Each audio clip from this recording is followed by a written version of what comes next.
because the city is under the leadership of the county government. What will you do as Deputy President? Well, mine is to profile the matter and bring it to their attention, because it's important. You see what is happening. Why those people look for me is that when the governor of the city of Nairobi was seeking for votes, yep. I held his hand and I went and talked to those people. And I asked them, because they know me and they trust me, that he'll take care of them.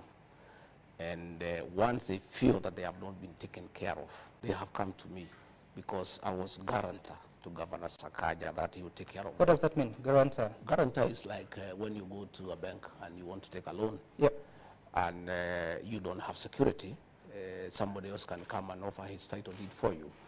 I went because those are people who speak my language and talk to them in my local language, yep. and they wanted an assurance. They say, this Johnson Sakaja, Gachagua, we don't know him well. Do you know him well? I said, yes.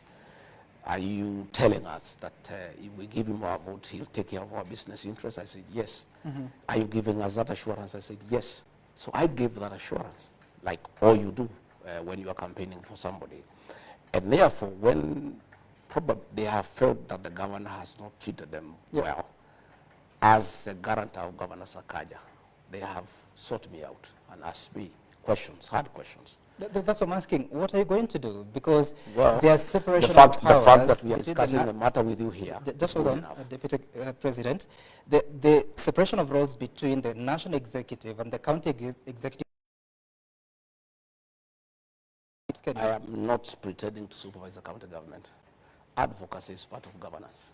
The fact that the matter is being discussed here is good enough. It means the matter has gotten the right attention. I've seen the governor has written a big reply. That is good enough, because if I had not gone there to listen to them, he would not be replying to that matter. The fact that the matter has been brought to light is good enough, and that is what leadership is all about. Because at my level, I've given it high profile. Everybody knows there's a challenge. The governor knows there's a challenge. It's incumbent upon him now to deal with that challenge. But I have undertaken, my rightful role as guarantor to Governor Sakaja to those people by going there and give them an ear and listening to them. And the matter now is under discussion, which is a good beginning point. Interesting. And of course, we'll get back to that later on. But first, that was not the only issue that you were talking about while in the city. You also said a few things that I want to reference just a little bit. Mimi siwezi kubali mambo ya uongo, ndio kwa maana wananipiga vita. Kama mko na shida na mimi, kujeni munishtaki kwa wananchi. Who are you talking about? Some of you know what is happening, and I had hoped probably before we get into that discussion, we'll discuss matters to do with what I do. And no, we'll get there. We're just coming from the matters arising from the events that you had in the city today. What I am saying is that it is everybody's knowledge that I'm a truthful person. And many people are uncomfortable with that truth. When I raised that matter of Wakulima market, I was called all sorts of names, including being called a tribalist. Given the fact that majority of the people in that market come from my community, matter beyond my control. And it was assumed that I'm talking because probably they come from my community. Far from it. In that market, there are traders from all communities. And when I bring these matters to light, many people have a problem with me. And the fact that I insist all the time that we honor pre-election pledges, there are things that we promise the people. We went there with Governor Sakaja and promised the people of that market that under our administration, their business can only flourish. It cannot become worse. We agreed that our administration will never oversee demolitions and evictions. Those traders were being evicted there about 10 years ago in a very brutal manner. And I talked about it. And many people are uncomfortable with that. And what I'm saying is that anybody who has a problem with my conduct, you go and report me to my employer. My employer are the people of Kenya. These are the people who employed me. Go to them and say, well, regarding Gachagua, Deputy President, is becoming a nuisance. He's complaining that you people are being harassed. We want to report him to you and ask him to shut up. And he shouldn't keep on bickering and saying that you people are being mistreated. That's what I was saying. Those are my employers. You go and report me to them. You said that the people that trade in Wakulima market are not necessarily from one community.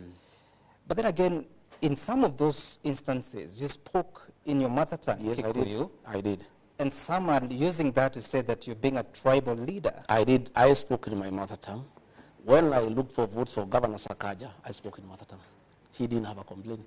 He was quite happy. He was all smiles. You see, Sam, communication is not what you say, it's being understood. You talk to a people, to a language that they understand better. When I was looking for votes for President William Ruto, for Governor Sakaja, in meetings where the majority are people from my community, I spoke in my mother tongue. I don't know why people are having a problem now that elections have been won. When I speak to people in the language I used to speak to them when we were looking for votes. What was good then is still good today. But that time you were not deputy president. Now you are a national office. The But president, that does not... just hold on. The president is a symbol of authority. I mean, a symbol of unity in the country. You are the deputy president, principal assistant. Maybe would be held to the same standard. Does it not bother your conscience? Not at all, because the fact that I'm deputy president does not diminish my heritage and where I come from and my language. My language still remains intact. And Sam, let me tell you, communication is about being understood. It doesn't matter what language you speak.